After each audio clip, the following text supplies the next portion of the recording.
किसी भी व्यक्ति को दुनिया में चाहे कहीं भी हो, उसको कहीं भी निवेश करने के लिए यही सोचना चाहिए कि उसके लिए बेहतरीन विकल्प क्या है। सारे भारतीय नागरिक जो विदेशी बाजार में निवेश करना चाहते हैं, उनके लिए एक अच्छा खासा विंडो उपलब्ध है कि वो $2.5 लाख तक इन्वेस्ट कर सकते हैं। जैसा मैं हमेशा कहता रहता हूँ कि आपको SIP हमेशा करना चाहिए, बाजार चाहे डूबा हुआ हो, बाजार चाहे बहुत बढ़ा हुआ हो, क्योंकि आपके निवेश का एक छोटा भाग ही जा रहा है। उसी तरह से विदेशी बाजार में जो पैसा लगाने का जो आपका क्रम है, वो हमेशा ही ऑन रहना चाहिए।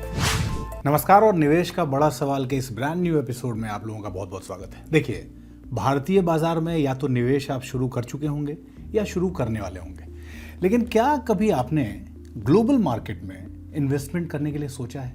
क्या कभी ये सोचा है कि वहाँ भी आपके लिए इन्वेस्टमेंट ऑप्शंस हैं? और अगर ऑप्शंस हैं तो उसमें क्या कुछ रिस्क्स भी इन्वॉल्व हैं?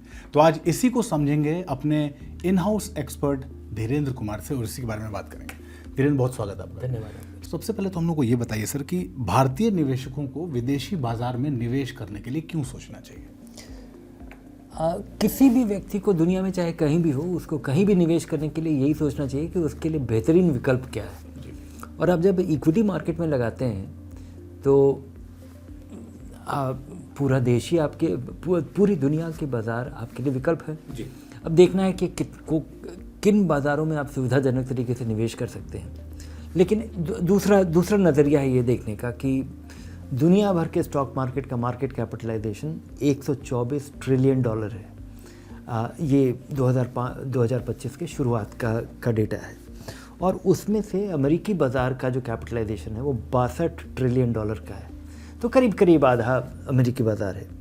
और इंडियन स्टॉक मार्केट का मार्केट कैपिटलाइजेशन 4.8 ट्रिलियन है, 5 ट्रिलियन के करीब। तो अगर आप इस नज़रिए से देखें कि दुनिया के स्टॉक मार्केट का भारत कितना बड़ा भाग है, तो वो 4% है। 3.9% है, 4% भी नहीं है जी। करीब करीब 4% है। हाँ, भारतीय बाज़ार बढ़ रहा है, बहुत सारे विकल्प हैं, बाज़ार हमारा अच्छा कर रहा है, उससे लोगों की उम्मीदें बनी हुई हैं। लेकिन जो ज़रूरी चीज़ है कि आपके निवेश का नज़रिया बड़ा सीधा होना चाहिए। जहाँ बेहतरीन रिटर्न मिलेगा हम वहाँ लगाएंगे जी।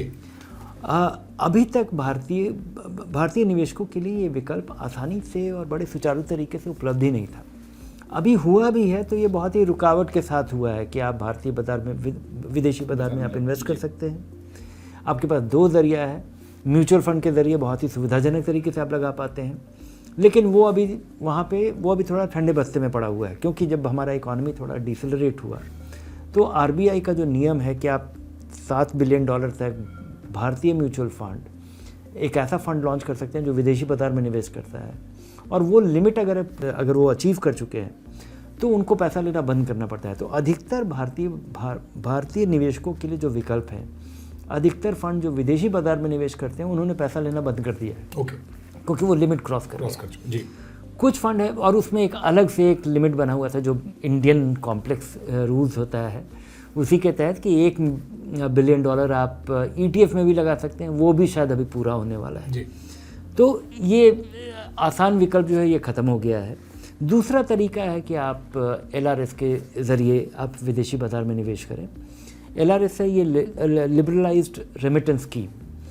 सारे भारतीय नागरिक जो विदेशी बाज़ार में निवेश करना चाहते हैं, उनके लिए एक अच्छा खासा विंडो उपलब्ध है कि वो $2.5 लाख तक इन्वेस्ट कर सकते हैं। और वो जो $2.5 लाख है वो आज के दिन करीब 2.14 करोड़ के बराबर है भारतीय मुद्रा में। तो अगर आपके घर में 6 सदस्य हैं या 4 सदस्य हैं तो आप 10 करोड़ रुपये 8 करोड़ रुपये लगा सकते हैं। तो विदेशी बाज़ार में निवेश करना आपके लिए मुश्किल नहीं है। हाँ, विदेशी बाज़ार में सीधा निवेश करना जी, उसमें थोड़ा कॉम्प्लिकेशन है कि एक जो added layer of security build हो जाता है म्यूचुअल फंड में, वो खासकर विदेशी बाज़ार में लोगों के लिए बहुत ही कारगर साबित होता है। उसका रीज़न क्या है कि जब आप सबसे पहले विदेशी बाज़ार में निवेश करने के लिए आपको किसी ब्रोकर के यहाँ खाता खोलना पड़ेगा, फिर यहाँ से ये $2.5 लाख जो डॉलर आप यहाँ से रेमिट करेंगे वो आपके बैंक से कन्वर्ट होकर के फिर वहाँ पर जाएगा। फिर जब आप उसको यहाँ वापस लाएंगे तो और वहाँ पर जब अगर कोई उस पर डिविडेंड अगर कोई पे होता है उस कंपनी पे या उस म्यूचुअल फंड में, तो उस पर डिविडेंड डिस्ट्रीब्यूशन कोई वहाँ पे विथहोल्डिंग टैक्स लगेगा। उसका भले ही आपको क्रेडिट मिल जाए, तो ये जो दाव पेच है ये जो कॉम्प्लिकेशन है उससे बचने का तरीका है कि आप म्यूचुअल फंड में लगाइए, एक डोमेस्टिक इन्वेस्टमेंट की तरह वो काम करता है। वहाँ पे किसी तरह की पाबंदी नहीं है, किसी भी तरह का सीलिंग भी नहीं है इंडिविजुअल्स के लिए। लेकिन अभी तो वहाँ पे अभी तो सब कुछ ही ठप पड़ा है, अभी तो सब कुछ रुका हुआ है। तो विदेशी बाजार में आपको लगाना चाहिए। बहुत सारा ऐसा विकल्प है जो भारत में निवेश का विकल्प उपलब्ध ही नहीं है जी। अगर आप देखें कि आप आज क्या कंज्यूम कर रहे हैं, हमारा फ़ोन है, हमारा क्लाउड सर्विसेज हम यूज़ कर रहे हैं, ये खासकर टेक्नोलॉजी के डायमेंशन में की दिशा में अगर हम देखें कि जो निवेश के विकल्प हैं वो भारत में उस तरह के विकल्प है ही नहीं। और ख़ासकर जो कि समय के साथ बड़ा टाइमली अगर दिखता है कि अगर कोई ट्रेंड बदल रहा है, कोई टेक्नोलॉजी बदल रहा है, तो वो भारत उसमें काफ़ी पीछे है निवेशकों के लिए उस विकल्प को उपलब्ध कराने में। अच्छा सर, आपकी बात सुनने के बाद बहुत सारे लोग, इंडियन इन्वेस्टर्स, ये सोच रहे होंगे कि ठीक है विदेश में हम निवेश कर सकते हैं, लेकिन साथ साथ उनके मन में ये सवाल भी आ रहा होगा कि क्या इंटरनेशनल मार्केट में विदेश में इन्वेस्टमेंट को लेके रिस्क भी इन्वॉल्व है, और अगर वो इन्वॉल्व है तो उसको कैसे मैनेज किया जा सकता है? जब आप विदेशी बाजार में पैसा लगाते हैं और ख़ासकर इक्विटी में लगा रहे हैं, तो इक्विटी के जितने भी रिस्क हैं वो सब उस बाज़ार में भी जुड़ा हुआ है। जो इक्विटी का वोलेटिलिटी है, कंपनियों का दिवालिया होने का जो पॉसिबिलिटी है, और उसको कम करने का आपका वही तरीका है। लेकिन विदेशी फंड्स में या विदेशी बाज़ार में लगाने के लिए म्यूचुअल फंड के ज़रिए भी आपके पास एक दो एक्स्ट्रा रिस्क हो जाता है। एक तो कि आपको उन कंपनियों के बारे में उतनी बारीकी से कई बार जानकारी नहीं मिल पाती है, जो कि भारतीय बाज़ार में अगर आप भारत में इन्वेस्ट कर रहे हैं, ये जो होम बायस कहा जाता है कि हर एक व्यक्ति अपने घर में के आसपास ज़्यादा लगाता है, उसका कारण यही है कि आपको उसके बारे में आपको एटलीस्ट लगता है कि आपको उसके बारे में जानकारी, चीज़ों को जानते हैं, प्रॉक्सिमिटी की वजह से, दूरी कम होने की वजह से, या अपने पड़ोस में, या आप उस कंपनी का सामान आप देख पाते हैं।